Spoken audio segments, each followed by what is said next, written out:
This year, we commemorate the 80th anniversary of the establishment of diplomatic relations between the Philippines and the United States. And the United States also marks its 250th anniversary of their Declaration of Independence.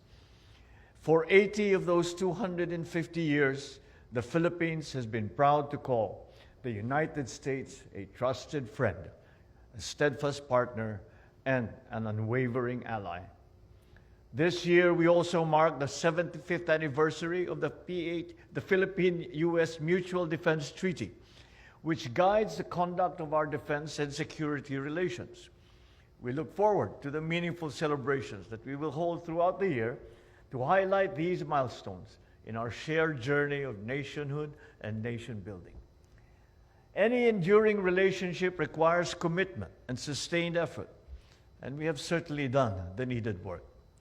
Today, that cooperation is broad and it is comprehensive in the areas of defense, maritime security, law enforcement, trade, investment, agriculture, energy, transport, labor, health, education, disaster response, tourism and culture, addressing domestic, regional, and international challenges. And I am sure because of the depth and breadth of our relationship, I still have missed some sectors. More importantly, we seize opportunities through bilateral, multilateral, and multilateral channels, while expanding our partnership into new frontiers such as cyber and outer space. This anniversary logo was developed to capture and symbolize the 8 decades of this enduring friendship. Last year, I had the privilege and honor of being the first and the only leader, as far as we know, from an ASEAN country so far to be invited to the White House by U.S. President Donald Trump during his second term. Our positive initial engagement provided renewed momentum for sustained high-level exchanges, and more importantly, it reaffirmed the foundational groundwork that continues to strengthen our alliance.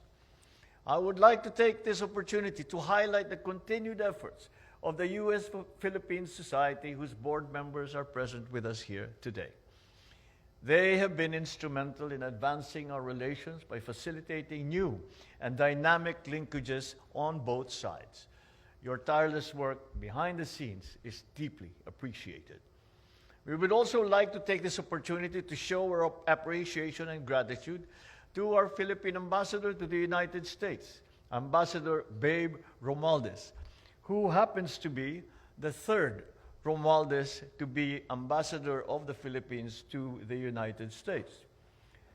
For 8 years now, nearly 1/10 of our diplomatic history, he has served as the face of the Philippines in the United States.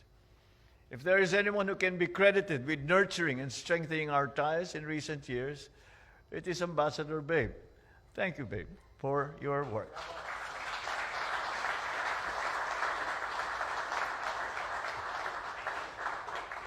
And finally, we would not be here today were it not for the visionaries in our shared history who believed in liberty, equality, and justice, the values that continue to guide our common pursuit of peace and prosperity for both our peoples.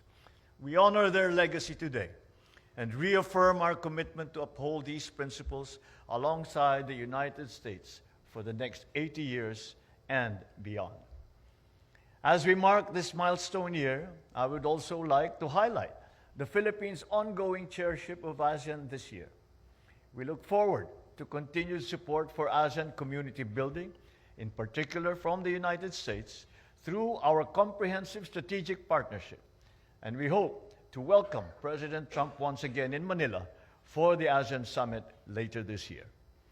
From opposite sides of the Pacific, our two countries have bridged distance and differences, guided by our shared history and our common advocacies. I'm confident that this alliance will move forward with even greater conviction and commitment to the security, prosperity, and resilience of our peoples and of our region.